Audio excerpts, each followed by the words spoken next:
ప్రార్థన. ప్రేమామయుడా, దయామయుడా, కరుణామయుడా, మీ ఘనమైన శ్రేష్టమైన నామమునకు వేలాది వందనాలు యేసయ్యా. నిత్యము వేవేల దూతలతో స్తుతింపబడుచున్న పరిశుద్ధుడా, జీవము గల రాజా, మీకు స్తోత్రములు తండ్రి. రాజులను నమ్ముకొనుట కంటే నిన్ను ఆశ్రయించుట మేలని మమ్మను ధైర్యపరచుచున్న మా ప్రియ పరలోకపు తండ్రి, మీకు స్తోత్రముల దేవా. మీ సకలమైన అపవిత్రతను పోగొట్టి నేను మిమ్మల్ని రక్షించదనని వాగ్దానం చేసిన దేవా, మీకు స్తోత్రములయ్యా. తండ్రి, గడిచిన దినమంతా కాపాడి నీ రెక్కల క్రింద భద్రపరిచి క్షేమమునిచ్చినందుకు కృతజ్ఞతలు తండ్రి. ప్రభువా, ఈ ఉదయకాల సమయంలో రక్షణ లేని కుటుంబాలను జ్ఞాపకం చేసుకోండి తండ్రి. కుటుంబంలో పిల్లలు రక్షించబడితే తల్లిదండ్రులకు రక్షణ లేదు తండ్రి.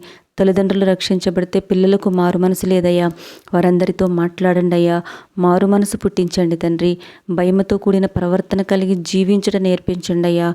మా కుటుంబాలలో లోకస్తులుగా జీవిస్తున్న వారిని ఆకర్షించి మా కుటుంబాలను సంపూర్ణ క్రైస్తవ కుటుంబాలుగా మార్చమని ప్రార్థిస్తున్నామయ్యా.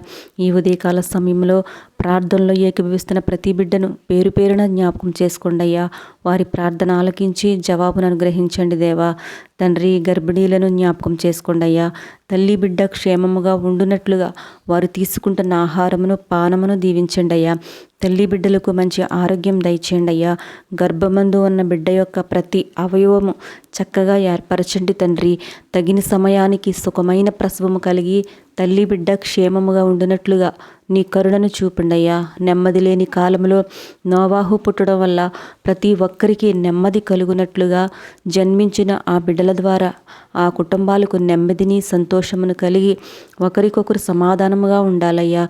ఇట్టి ఆనందాన్ని పొందుకున్న నీ బిడ్డలు హృదయపూర్వకముగా కృతజ్ఞతలు తెలుపుకునే భాగ్యాన్ని దయచేయమని ప్రార్థిస్తున్నామయ్యా. దేవా, కృంగిన మనసులకు కరుణ నీవేనయ్యా. నలిగిన మనసులకు నెమ్మది నీవే తండ్రి. దేవా, అనేక మంది బిడ్డలు అనారోగ్యంతో బాధపడుచుండగా నీవే స్వస్థపరచండి ప్రభువా.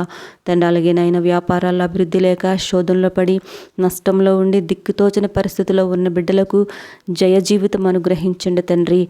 మా కుటుంబాల్లో అనేక మంది యవన బిడ్డలు సరైన జీవనోపాధి లేక ఆర్థికంగా చితికిపోయి సరైన స్థిరత్వం లేక జీవితంలో శాంతి సమాధానం లేక ఆర్థికంగా మానసికంగా శారీరకంగా చితికిపోయి చీకటిలో బ్రతుకుచున్నారు తండ్రి. వారి బ్రతుకులలో మీ వెలుగును నింపండి ప్రభువా. యవనంలోని వారి జీవితాలు నాశనం కాకుండా నీ సిలువ రెక్కల క్రింద వారిని సంరక్షించండి అయ్యా. మా కుటుంబాల్లో ఉన్న ప్రతి ఆర్థిక పరిస్థితుల్లో మీరు దిగవచ్చి మీ ఆకాశ వాకిన్లు విప్పి మీ దీవెనతో మమ్మ దీవించి ఆశీర్వదించమని మా ప్రభువును ప్రియరక్షకుడైన యేసుక్రీస్తు నామములో అడిగి వేడుకుంటున్నాం తండ్రి. ఆమేన్. మన ప్రభువైన యేసయ్య రక్షణ, కృప, ఆశీర్వాదాలు, స్వస్థత మనందరిపై ఉండును గాక. ఆమేన్.